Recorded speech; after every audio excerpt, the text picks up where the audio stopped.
അറിവമ്മ അലിവമ്മ.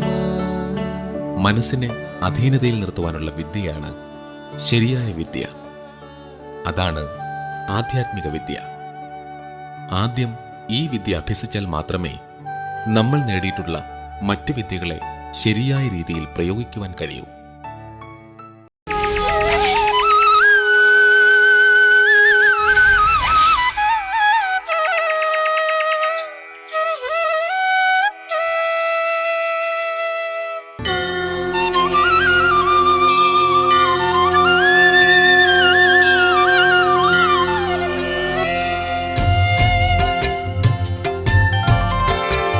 പ്രഭും പ്രാണനാഥം വിഭും വിശ്വനാഥം ജഗന്നാഥനാഥം സദാനന്ദഭാജം ഭവദ്ഭവ്യഭൂതേശ്വരം ഭൂതനാഥം ശിവം ശങ്കരം ശംഭുമീശാനമീഢേ. പ്രഭും പ്രഭാതത്തിന്റെ ആദ്യ കിരണങ്ങൾ ഭൂമിയെ തഴുകിയുണർത്തുമ്പോൾ ഭക്തിയുടെ പ്രകാശം മനസ്സിനെ ശിവമയമാക്കുന്ന ഒരു ദിവ്യക്ഷേത്രം. വെള്ളായണി കായലിന്റെ തെക്കേ തീരത്ത് പ്രകൃതിയുടെ പുണ്യമടിത്തട്ടിൽ ശതാബ്ദങ്ങളുടെ ചരിത്രം പേറി നിൽക്കുന്ന ഒരു ശിവാലയം. ഇതാണ് പനങ്ങോട് ഉദയ മാർത്താണ്ഡേശ്വരം മഹാദേവ ക്ഷേത്രം. ഗളേരുണ്ടമാലം തനൗ സർപ്പജാലം മഹാകാലകാലം ഗണേശാധിപാലം ജടാജൂട്ടഗംഗോത്തരംഗൈർവിശിഷ്യം ശിവം ശങ്കരം ശംഭുമീശാനമീഢേ. ഗളേരുണ്ടമാലം. തിരുവനന്തപുരത്തിന്റെ ആത്മീയ പൈതൃകത്തിൽ വിശിഷ്ടമായ സ്ഥാനമുള്ള ഈ ക്ഷേത്രം ചരിത്രവും വിശ്വാസവും ഒരേ ചരടിൽ കോർത്തിണക്കിയ അപൂർവ തീർത്ഥാടന കേന്ദ്രമാണ്. ഗംഗോത്തരംഗൈർവിശിഷ്യം ശിവം ശങ്കരം ശംഭുമീശാനമീഢേ. ഉദയം എന്ന വാക്ക് സൂര്യോദയത്തെ മാത്രമല്ല, ഒരു പുതിയ തുടക്കത്തെയും ധർമ്മത്തിന്റെ വിജയത്തെയും സൂചിപ്പിക്കുന്നതാണെന്ന് വിശ്വാസികൾ പറയുന്നു. ക്ഷേത്ര പരിസരത്ത് പ്രവേശിക്കുന്ന നിമിഷം മനസ്സിനെ പൊതിയുന്നത് ശാന്തിയുടെ ഒരു അനുഭൂതിയാണ്. ശിവം ശങ്കരം ശംഭുമീശാനമീഢേ. മുദാമാകരം മണ്ഡനം മണ്ഡയന്തം മഹാമണ്ഡലം ഭസ്മഭൂഷാധരം തം അനാദിം ഹ്യപാരം മഹാമോഹമാരം. ശിവക്ഷേത്രത്തിന്റെ കന്നിമൂലയിൽ വിഘ്നേശ്വരനായ ഗണപതി. ഏത് പൂജയും ഗണപതിയെ വണങ്ങിയാണ് ആരംഭിക്കുന്നത്. ക്ഷേത്രത്തിൽ നാഗരാജാവിനും നാഗകന്യകയ്ക്കും പ്രത്യേകം പ്രതിഷ്ഠയുണ്ട്. സർപ്പദോഷ നിവാരണത്തിനും സന്താനഭാഗ്യത്തിനുമായി നിരവധി ഭക്തർ ഇവിടെ വഴിപാടുകൾ നടത്തും. ഗിരീശം ഗണേശം സുരേശം മഹേശം ശിവം ശങ്കരം ശംഭുമീശാനമീഢേ. അധികാരത്തിനായുള്ള പോരാട്ടങ്ങൾ നടന്ന കാലം. രാജകുമാരനായിരുന്ന മാർത്താണ്ഡവർമ്മയെ 8 വീട്ടിൽ പിള്ളമാർ വധിക്കാൻ ശ്രമിച്ചുവെന്നാണ് ചരിത്രരേഖകൾ സൂചിപ്പിക്കുന്നത്. ജീവൻ രക്ഷിക്കാൻ അദ്ദേഹം പല സ്ഥലങ്ങളിലും ഒളിവിൽ കഴിയേണ്ടി വന്നു. അത്തരമൊരു സന്ദർഭത്തിൽ പനങ്ങോട്ടെ ഈ ശിവക്ഷേത്രത്തിലും അദ്ദേഹം അഭയം തേടിയെന്നാണ് വിശ്വാസം. തനിക്ക് ജീവൻ രക്ഷിക്കാൻ അഭയം നൽകിയ ഈ ശിവക്ഷേത്രത്തിനോടുള്ള ആദര സൂചകമായി ഈ ക്ഷേത്രത്തിന് അദ്ദേഹം നൽകിയ പേരാണ് ഉദയ മാർത്താണ്ഡേശ്വരം.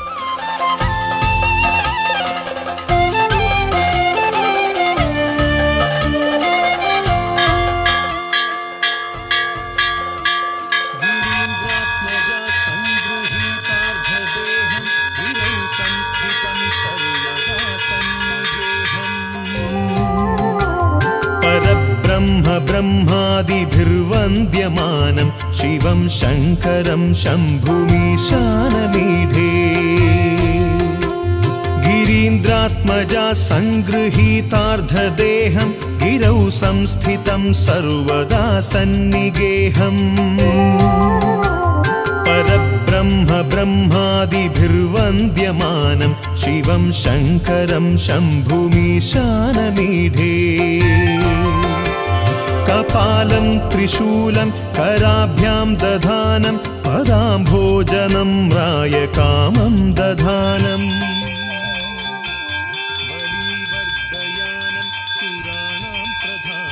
ശിവം ശങ്കരം ശംഭുമീശാനമീഢേ. കപാലം ത്രിശൂലം കരാഭ്യാം ദധാനം पदाम्भोजनं रायकामं दधानम् बलीवर्दया ജീവിതത്തിന്റെ ഇരുളുകളിൽ ഒരു ഉദയം തേടുന്ന മനസ്സുകൾക്ക്, ഭയങ്ങളിൽ നിന്ന് മോചനം ആഗ്രഹിക്കുന്നവർക്ക്, ശിവകൃപ തേടുന്ന ഭക്തർക്ക് ഈ ക്ഷേത്രം ഒരു ദർശനം മാത്രമല്ല, ഒരു അനുഭവമാണ്. പ്രഭാതത്തിന്റെ ആദ്യ കിരണങ്ങൾ പോലെ. धनेशस्य मित्रम् ഓം നമഃ ശിവായ. सदा सच्चरित्रं शिवं शङ्करं शम्भुमीशानमीढे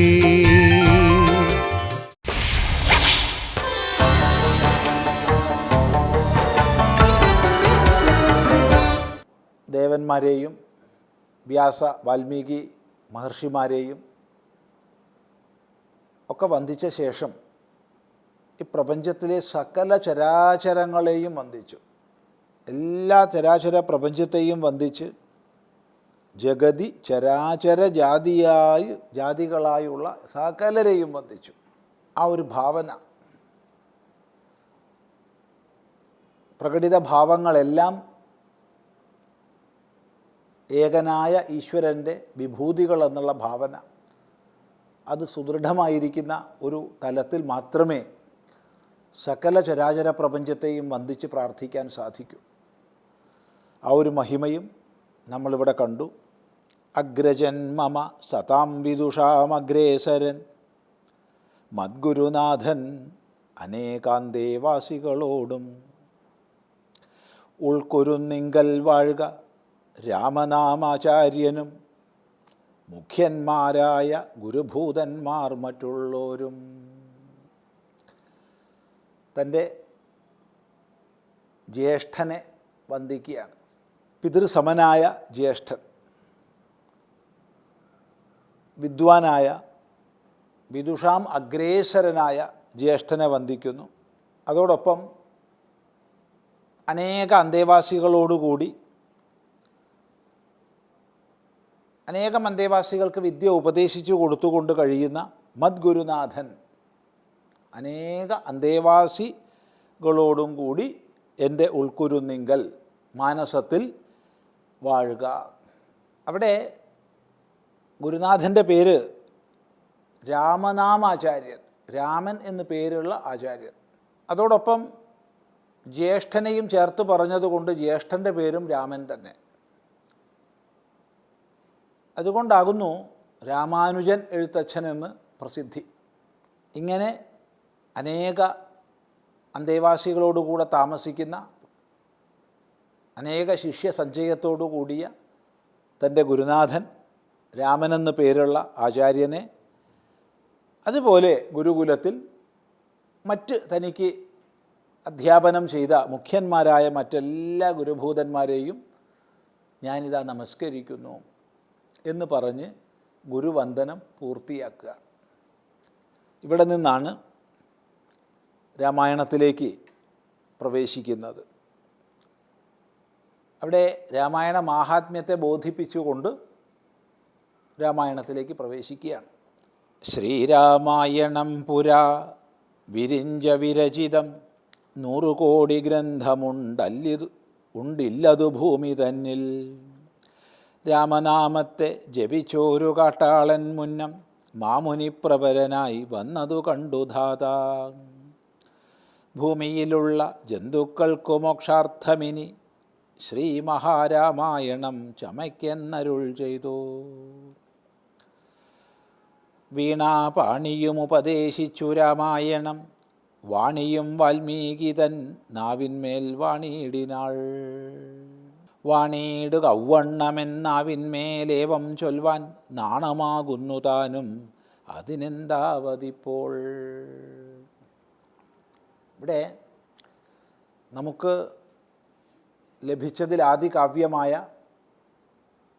ആദ്യ ഇതിഹാസമായ രാമായണം വാൽമീകീയം. ഇവിടെ രാമായണ മാഹാത്മ്യത്തിൽ ശതകോടി പ്രവിസ്തരം എന്ന് പറയപ്പെടുന്ന ബ്രഹ്മവിരചിതമായ രാമായണത്തെക്കുറിച്ച് പുരാണ പരാമർശമുണ്ട്. ആ പുരാണ പരാമർശത്തെ ഇവിടെ സ്വീകരിച്ചിരിക്കുകയാണ് ശ്രീരാമായണം പുരാ വിരിഞ്ച വിരചിതം. പണ്ട് ബ്രഹ്മാവിനാൽ വിരചിക്കപ്പെട്ട രാമായണമുണ്ടായിരുന്നു. 100 കോടി ഗ്രന്ഥമുണ്ട്.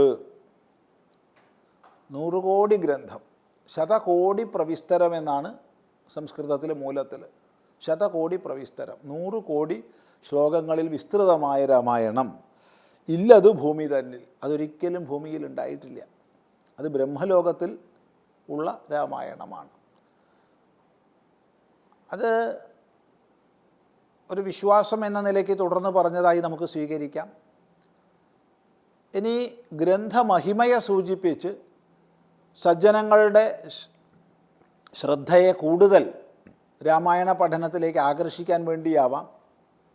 കാരണം ഏത് വിധേനയായാലും സദ്ഗ്രന്ഥങ്ങളിലേക്ക് സമാജത്തിൻ്റെ സജ്ജനങ്ങളുടെ ശ്രദ്ധയെ ആകർഷിക്കാൻ വേണ്ടി പല പ്രയോഗങ്ങളും ആചാര്യന്മാർ ചെയ്യാറുണ്ട്. അർത്ഥവാദം അതിൽ മുഖ്യമാണ്. അർത്ഥവാദത്തിൻ്റെ ഭാഗമായി തന്നെ പ്രശംസാർത്ഥം ഇപ്രകാരം പറയാം. അപ്പോൾ ഈ രാമായണം നിസ്സാരമല്ല.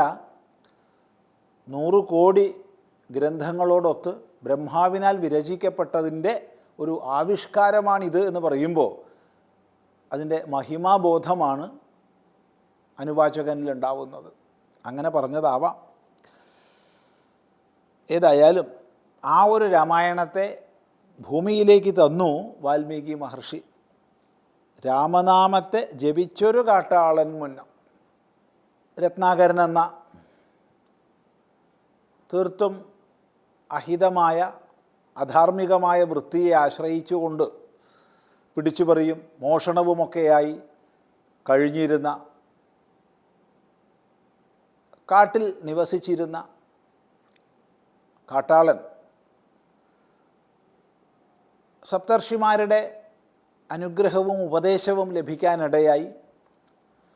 തുടർന്ന് അതിതീവ്രമായ തപസ്സിലൂടെ മഹർഷി പദവിയെ പ്രാപിച്ചു. അദ്ദേഹമാണ് വാൽമീകിയായി തീർന്നത് എന്നുള്ള ഐതിഹ്യപ്രധാനമായ പുരാണഭാഗം. പുരാണത്തിൽ തന്നെ കഥകൾ, ഐതിഹ്യപ്രധാനമായ ഭാഗങ്ങളൊക്കെയുണ്ട്. അപ്പോൾ പുരാണത്തിലെ ഐതിഹ്യപ്രധാനമായിരിക്കുന്ന ഭാഗം അതെടുത്ത് പറയുകയാണ്. പണ്ട് രാമനാമത്തെ ജപിച്ച കാട്ടാളൻ മാമുനി പ്രവരനായി വന്നു, മഹർഷി ശ്രേഷ്ഠനായി വന്നു. അവിടെ രാമനാമത്തെ ജപിച്ച എന്ന് പറയുമ്പോൾ സപ്തർഷിമാരുടെ ഉപദേശമനുസരിച്ച് അവർ വ്യത്യയമായിട്ട് ഉപദേശിച്ചു എന്നാണ് അധ്യാത്മരാമായണ മൂലത്തിൽ കാണുന്നത്. വ്യത്യയമായിട്ട് ഉപദേശിച്ചു, വിപരീതമായിട്ട് ഉപദേശിച്ചു. അതായത് രാമശബ്ദത്തെ തിരിച്ച് മര എന്ന് ഉപദേശിച്ചു എന്നാണ് അധ്യാത്മരാമായണ മൂലത്തിൽ നമുക്ക് കാണുന്നത്. അപ്പം രാമ രാമ രാമ രാമ രാമ എന്ന് ജപിച്ച് അദ്ദേഹം സിദ്ധനായി മാറി. ഇത് പറയുന്ന സമയത്ത് മലയാളത്തിൽ, കേരളത്തിൽ പ്രസിദ്ധമായൊരു കഥ ഓർമ്മിക്കുകയാണ്. സപ്തർഷിമാർ രത്നാകരന് ആമരം ഈമരം എന്ന് ചൂണ്ടിക്കാണിച്ച് ചൊല്ലാൻ പറഞ്ഞു കൊടുത്തു എന്ന്. അത് കഥ നല്ലത് തന്നെ, പക്ഷേ അസ്വീകാര്യമാകുന്നു. കാരണം ആ മരം ഈ മരം തുടങ്ങിയത് മലയാളത്തിലേ ഉള്ളൂ, ഒരിക്കലും സംസ്കൃതത്തിലില്ല. എന്ന് മാത്രമല്ല വ്യത്യയേന ഉപദിദേശ എന്ന് അധ്യാത്മരാമായണ മൂലത്തിലുണ്ട് താനും. അതുകൊണ്ട് നിരന്തരമായി രാമനാമത്തെ ജപിച്ച് മഹാമുനിയായി തീർന്നു വാൽമീകി. ആ വാൽമീകിയാൽ രചിക്കപ്പെട്ടു രാമായണം. ആ വിഷയമാണ് പറഞ്ഞ് തുടങ്ങുന്നത്.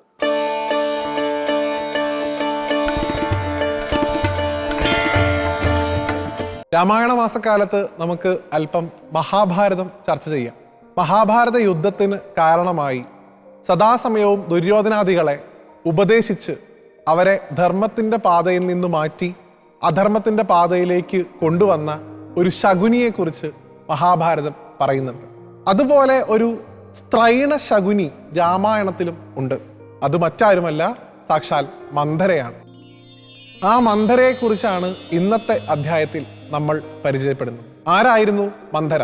കേകയ രാജ്യത്ത് അവിടുത്തെ രാജകുമാരിയായി വാണിരുന്ന ദശരഥ മഹാരാജാവിൻ്റെ രണ്ടാമത്തെ ഭാര്യ കൈകേയിയുടെ ഏറ്റവും അടുത്ത ദാസിയായിരുന്നു മന്ധര. ദാസി എന്നതിലുപരി ഒരു വളർത്തമ്മയ്ക്ക് തുല്യമായിട്ടുള്ള സ്ഥാനമാണ് കൈകേയി മന്ധരയ്ക്ക് നൽകിയിരുന്നത്. കൈകേയിയുടെ ഏറ്റവും പ്രധാനപ്പെട്ട ഉപദേഷ്ടാവും മന്ധര തന്നെ ആയിരുന്നു. ഓരോ സമയത്തും മന്ധര നടത്തിയ ഇടപെടലുകളാണ് കൈകേയിയെ അയോധ്യ വരെ എത്തിക്കുന്നത്. അങ്ങനെ അയോധ്യയിലേക്ക് വിവാഹിതയായി മന്ധരയോടൊപ്പമാണ് കൈകേയി വരുന്നത്. കൈകേയി അയോധ്യയിൽ എത്തിയപ്പോഴും മന്ധരയ്ക്ക് ഏറ്റവും വലിയ സ്ഥാനം നൽകി. ദാസിയാണെങ്കിലും ഒരു തരത്തിലുള്ള പണികളും അവരെ കൊണ്ട് ചെയ്യിപ്പിച്ചില്ല. സദാസമയവും തൻ്റെ അന്തഃപുരത്തിലേക്ക് ഒരു അനുവാദവുമില്ലാതെ കയറി വരാനുള്ള സ്വാതന്ത്ര്യം മന്ധരയ്ക്ക് കൈകേയി നൽകിയിരുന്നു. അങ്ങനെ ഏറ്റവും അധികം ആനന്ദത്തോടു കൂടി അയോധ്യയിൽ കൈകേയി താമസിക്കുന്ന സമയത്താണ് മന്ധര ഒരിക്കൽ അന്തഃപുരത്തിലേക്ക് ഒരു തരത്തിലുള്ള അനുവാദവുമില്ലാതെ കയറി വരുന്നത്. മന്ധര വന്ന ഉടനെ കൈകേയിയോട് പറയുന്നത്, നീ ഈ വിശേഷം അറിഞ്ഞില്ലേ? നിന്റെ ഭർത്താവായിട്ടുള്ള ദശരഥനത കൗസല്യയുടെ പുത്രനായിട്ടുള്ള രാമനെ രാജാവാക്കാൻ പോകുന്നു, അവന്റെ പട്ടാഭിഷേകം നടക്കാൻ പോകുന്നു, നീ ഇതൊന്നും അറിഞ്ഞില്ലേ എന്നുള്ള വൃത്താന്തമാണ്. ഈ വാർത്തയറിഞ്ഞ് ഏറ്റവും അധികം സന്തോഷിച്ച ഒരു കൈകേയിയാണ് രാമായണത്തിൽ നാം കാണുന്നത്. അവർ ഉടനെ തന്നെ തൻ്റെ ദേഹത്ത് അണിഞ്ഞിരുന്ന ആഭരണങ്ങൾ, സ്വർണ്ണ നാണയങ്ങൾ ഇതെല്ലാം എടുത്ത് മന്ധരയ്ക്ക് നൽകുന്നു. ഇത്ര നല്ല ഒരു വാർത്ത നീ എന്നെ അറിയിച്ചുവല്ലോ, ഇതിന് നിന്നോട് എനിക്ക് തീർത്താൽ തീരാത്ത നന്ദിയുണ്ട്. ഈ സമ്മാനങ്ങളൊന്നും തന്നിട്ടും എനിക്ക് മതിയാവുന്നില്ല. എൻ്റെ പുത്രനായിട്ടുള്ള രാമനെ, എനിക്ക് ഏറ്റവും പ്രിയപ്പെട്ടവനായിട്ടുള്ള രാമനെ അയോധ്യാപതിയായിട്ട് കാണാൻ നമുക്ക് ഭാഗ്യം കിട്ടുകയല്ലേ, നിനക്ക് ഞാൻ എന്താണ് ഇനി തരേണ്ടത് എന്നുള്ള കൈകേയിയുടെ ചോദ്യത്തിന് ആ കൈ നീട്ടി വാങ്ങിയ ആഭരണങ്ങൾ, ആ സ്വർണ്ണ നാണയങ്ങളൊക്കെ കൈകേയിയുടെ മുഖത്തേക്ക് വലിച്ചെറിഞ്ഞാണ് മന്ധര തുടർന്നുള്ള മറുപടികൾ നൽകുന്നത്. നീ എന്തിനാണ് ബുദ്ധി കെട്ടവളെ ഇങ്ങനെ ആഹ്ലാദിക്കുന്നത്? നിനക്ക് എന്താണ് ഇതുകൊണ്ട് ലാഭം? രാമൻ രാജാവായാൽ കൗസല്യയ്ക്കാണ് മഹാരാജ്ഞി സ്ഥാനം കിട്ടാൻ പോകുന്നത്. രാമൻ്റെ ഏറ്റവും അടുത്ത സഹോദരനായിട്ടുള്ള, രാമൻ്റെ ഇഷ്ടക്കാരനായിട്ടുള്ള ലക്ഷ്മണനും അതോടൊപ്പം അധികാരസ്ഥാനം ഉണ്ടാവും. അതുകൊണ്ട് അടുത്ത ഭാര്യയായിട്ടുള്ള സുമിത്രയ്ക്കും ലക്ഷ്മണന്റെ അമ്മയ്ക്കും മഹാരാജ്ഞി സ്ഥാനം ചിലപ്പോൾ കിട്ടിയെന്ന് വരാം. നീയും നിന്റെ ഭരതനും ഇവിടെ ഭിക്ഷക്കാരെ പോലെ, ഇവരുടെ അടിമകളെ പോലെ ജീവിക്കേണ്ടി വരും. ഇതിനാണോ നീ സന്തോഷിക്കുന്നത് എന്നാണ് ചോദിക്കുന്നത്. എന്തിനാണ് ഈ സമയത്ത് ഈ പട്ടാഭിഷേകം നടത്തുന്നത്? നിന്റെ മകനായിട്ടുള്ള ഭരതനെ നിർബന്ധിച്ച് കേകയത്തിലേക്ക് പറഞ്ഞു വിട്ടു. രാമനെ പട്ടാഭിഷേകം നടത്തി രാജാവാക്കാനുള്ള ദശരഥന്റെയും കൗസല്യയുടെയും തന്ത്രമായിരുന്നു അത്. അതുകൊണ്ട് നീ ഇത് സമ്മതിച്ചു കൊടുക്കരുത് എന്ന് പറഞ്ഞ് അത്യധികം ആനന്ദത്തിൽ ആറാടിയിരുന്ന കൈകേയിയുടെ മനസ്സിലേക്ക് വിഷം കുത്തിവെക്കുന്ന പ്രവണതയാണ്, ആ വാക്കുകളാണ് മന്ധരയുടെ ഭാഗത്തുനിന്ന് ഉണ്ടാവുന്നത്. ഏതൊരു സദ്വസ്തുവിനും ഇത്തരത്തിലുള്ള വാക്കുകളിലൂടെ മാറ്റമുണ്ടാവാമല്ലോ. പാവം കൈകേയിയുടെ മനസ്സിനും അങ്ങനെയാണ് മാറ്റം തുടങ്ങുന്നത്. ഭയം വരുന്നു, താൻ രണ്ടാംകിടയായി പോകുമോ, തൻ്റെ മകൻ അടിമയായി പോകുമോ എന്നുള്ള ഭയത്തിൽ നിന്നാണ് ഇനി ഞാൻ എന്ത് ചെയ്യണം എന്ന് മന്ധരയോട് ഉപദേശം കൈകേയി ചോദിക്കുന്നത്. പണ്ട് യുദ്ധകാലഘട്ടത്തിൽ ദശരഥൻ അതിയായിട്ടുള്ള യുദ്ധം ചെയ്തുകൊണ്ടിരിക്കുന്ന സമയത്ത് അദ്ദേഹത്തിൻ്റെ രഥത്തിന്, പ്രത്യേകിച്ച് അതിൻ്റെ ചക്രത്തിന് ഇളകൽ സംഭവിച്ചു എന്നും ആ സമയത്ത് കൈകേയി തൻ്റെ കൈകൾ വെച്ച് ആ രഥത്തെ സംരക്ഷിച്ചു എന്നുമാണ് കഥ. ആ സമയത്ത് നിനക്ക് 2 വരങ്ങൾ തരാമെന്ന് നിന്റെ ഭർത്താവ് അന്ന് പറഞ്ഞിരുന്നില്ലേ? ആ വരങ്ങൾ ഇപ്പോൾ ചോദിക്കണം. ഒന്നാമത്തെ വരമായി നീ ചോദിക്കേണ്ടത് രാമനെ കാട്ടിലേക്ക് അയക്കണം എന്നുള്ളതാണ്. രണ്ടാമത്തെ വരമായി ചോദിക്കേണ്ടത് നിന്റെ മകനായിട്ടുള്ള ഭരതനെ രാജാവാക്കണം. ഇപ്പോൾ പോയി ചോദിക്ക്. ഒരു തരത്തിലുള്ള പ്രകോപനങ്ങൾക്കും നീ അടിമപ്പെട്ടു പോകരുത്. ഭരതനാണ് നമുക്ക് മുഖ്യം, രാജ്യമാണ് നമുക്ക് മുഖ്യം. നീ ഇപ്പോൾ തന്നെ ഈ വരങ്ങൾ നിന്റെ ഭർത്താവിനോട് ചോദിക്കുക എന്ന് കൈകേയിയെ വീണ്ടും ദശരഥന്റെ അന്തഃപുരത്തിലേക്ക് അയക്കുന്നത് മന്ധരയാണ്. ഇവിടം തൊട്ടാണ് ഭഗവാൻ ശ്രീരാമചന്ദ്രന്റെ ജീവിതത്തിലെ 2ാമത്തെ ഒരു കാലഘട്ടം തുടങ്ങുന്നത്. സീതാപരിത്യാഗത്തിന് പോലും കാരണമാകുന്നത് ഈ മന്ധരയുടെ വാക്കുകളാണ്. പലരും വ്യാഖ്യാനിക്കാറുണ്ട്, ആ സമയത്ത് ശ്രീരാമ പട്ടാഭിഷേകം നടന്നിരുന്നെങ്കിൽ ശ്രീരാമൻ ചിലപ്പോൾ സുഖലോലുപതയിൽ മുഴുകി രാവണ നിഗ്രഹത്തിന് താമസം വന്നാലോ എന്ന് കരുതി സരസ്വതീ ദേവിയാണ് മന്ധരയുടെ നാക്കിലിരുന്നു കൊണ്ട് ഈ പ്രവർത്തികൾ ചെയ്തതെന്ന്. അതൊക്കെ വ്യാഖ്യാനങ്ങൾ മാത്രമാണ്. ഏതായാലും രാമാവതാരത്തിന്റെ ഉദ്ദേശ ലക്ഷ്യത്തിലേക്ക് വഴിതിരിച്ചു വിടാൻ മന്ധര എന്ന കഥാപാത്രം രാമായണത്തിൽ ഉപകരിച്ചു എന്നുള്ളത് ശരി തന്നെ. പക്ഷേ മന്ധരയിൽ നിന്ന് നാം മനസ്സിലാക്കേണ്ടത് എന്താണ്? നമുക്കും ചുറ്റും കാണും മന്ധരയെ പോലുള്ള ഉപദേഷ്ടാക്കൾ, പ്രത്യേകിച്ച് ഭരണാധികാരികൾ. അവരുടെ ഉപദേശങ്ങൾക്കനുസരിച്ച് നാം നമ്മുടെ തീരുമാനങ്ങൾ മാറ്റി അധർമ്മത്തിന്റെ പക്ഷത്തേക്ക് പോകുകയാണെങ്കിൽ സ്വാർത്ഥ താല്പര്യങ്ങൾക്ക് പോകുകയാണെങ്കിൽ നമുക്കും കൈകേയിയുടെ ഗതി വരും. സ്വന്തം ഭർത്താവിനെയാണ് കൈകേയിക്ക് നഷ്ടപ്പെടുന്നത്. സ്വന്തം മകൻ പോലും കൈകേയിക്കെതിരെ സംസാരിക്കുന്നു. മന്ധരയെ തന്നെ സാക്ഷാൽ ശത്രുഘ്നസ്വാമി വെട്ടിയെറിയാൻ പുറപ്പെടുന്നുണ്ട്. അപ്പോൾ അധർമ്മത്തിന്റെ പക്ഷത്ത് നിൽക്കുന്ന ഒരു ഉപദേശി ധർമ്മത്തിന്റെ പക്ഷത്ത് നിൽക്കുന്ന നമുക്ക് തരുന്ന ഉപദേശങ്ങളെ ഏറ്റവും പ്രാധാന്യത്തോടുകൂടി കാണാതെ അർഹിക്കുന്ന അവജ്ഞയോടുകൂടി അവയെ തള്ളിക്കളയാൻ വേണം ഇന്നത്തെ സമൂഹത്തിൽ നാം ശീലിക്കാൻ. നമ്മുടെ സമൂഹത്തിൽ പലതരത്തിലുള്ള നല്ല വാക്കുകൾ പറഞ്ഞുകൊണ്ട് നമ്മുടെ ഗുണത്തിനാണെന്ന് പറഞ്ഞുകൊണ്ട് നമ്മുടെ മനസ്സിലേക്ക് വിഷം കുത്തിവെക്കാൻ ശ്രമിക്കുന്ന നിരവധിയായിട്ടുള്ള മന്ധരമാരെ നമ്മുടെ ജീവിതം പരിശോധിച്ചാൽ നമുക്ക് കാണാൻ സാധിക്കും. അതിലൊന്നും അടിമപ്പെടാതെ രാമനോടുള്ള സ്നേഹം എങ്ങനെയാണോ ആ അഭിഷേക വാർത്ത അറിഞ്ഞപ്പോൾ അതിയായി സന്തോഷിച്ച ഒരു കൈകേയി, അതുപോലെ രാമനോടുള്ള അതിയായ സ്നേഹം മാത്രമേ നമ്മുടെ മനസ്സിലുണ്ടാവാൻ പാടുള്ളൂ എന്ന് മന്ധരയുടെ കഥാപാത്രത്തിലൂടെ രാമായണം നമ്മെ ഓർമ്മിപ്പിക്കുന്നു. ഈ കഥാപാത്രത്തെ വളരെയധികം പ്രാമുഖ്യം നൽകി അവതരിപ്പിക്കേണ്ടതുണ്ട് എന്ന് തോന്നിയത് കൊണ്ടാണ് വാത്മീകത്തിൽ നാം മന്ധരയെ ഉൾപ്പെടുത്തിയത്.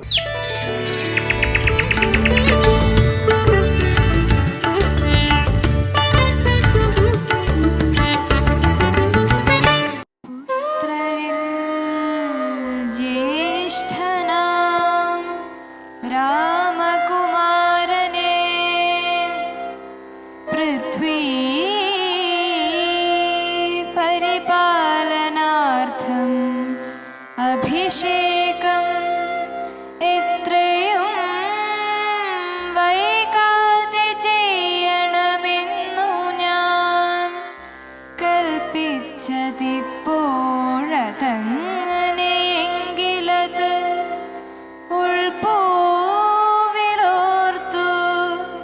നിയോഗിക്കയും വേണം.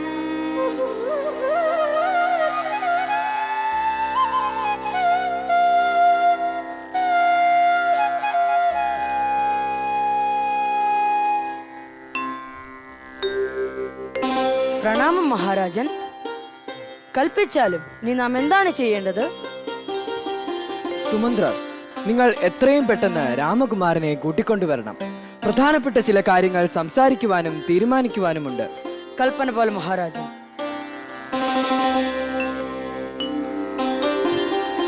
പ്രണാമം മഹാരാജൻ.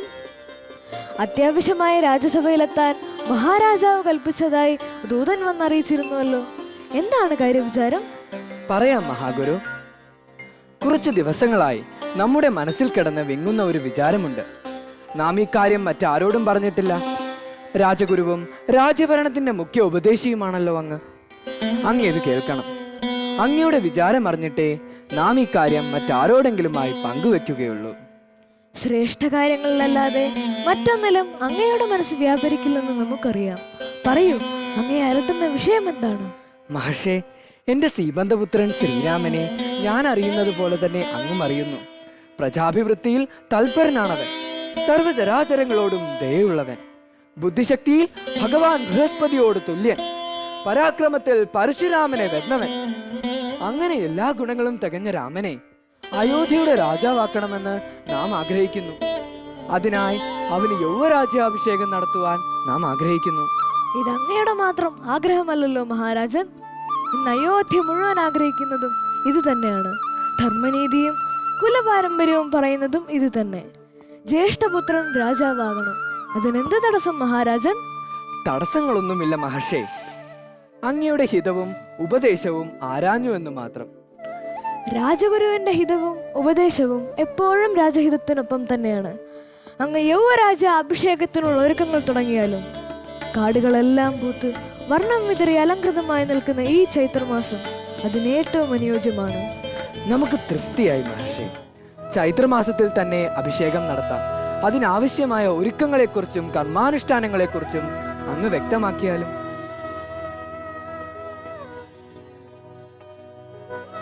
നവരത്നങ്ങളും പൂജാദ്രവ്യങ്ങളും പുത്തൻ വസ്ത്രങ്ങളും ഒരുക്കണം. കുമാരൻ എഴുന്നള്ളി വരാൻ ആയുധസജ്ജമായ പള്ളിത്തേരൊരുക്കണം. പുത്തൻ വെൺകൊറ്റക്കൂട് നിവരണം. ദാനങ്ങളും സദ്യവട്ടങ്ങളും ലോപമില്ലാതെ തന്നെ വേണം. നഗരപ്രാന്തങ്ങളിൽ അലങ്കാരം വേണം. ആരെവിടെ? വസിഷ്ഠ മഹർഷി കൽപ്പിച്ച എല്ലാ ഒരുക്കങ്ങളും ഉടൻ ആരംഭിക്കട്ടെ. മഹർഷി, മറ്റന്നാൾ പൂയം നക്ഷത്രമാണ്. രാമന്റെ ജന്മനക്ഷത്രത്തിന് അഭിമുഖമായ തിഥി. യൗവരാജ്യാഭിഷേകം അന്നത്തേക്ക് നിശ്ചയിച്ചാലോ? ആവാം, അതിൽ അശുഭമില്ല. എങ്കിൽ നാളെ കഴിഞ്ഞ് രാമന് യുവരാജ്യാഭിഷേകം.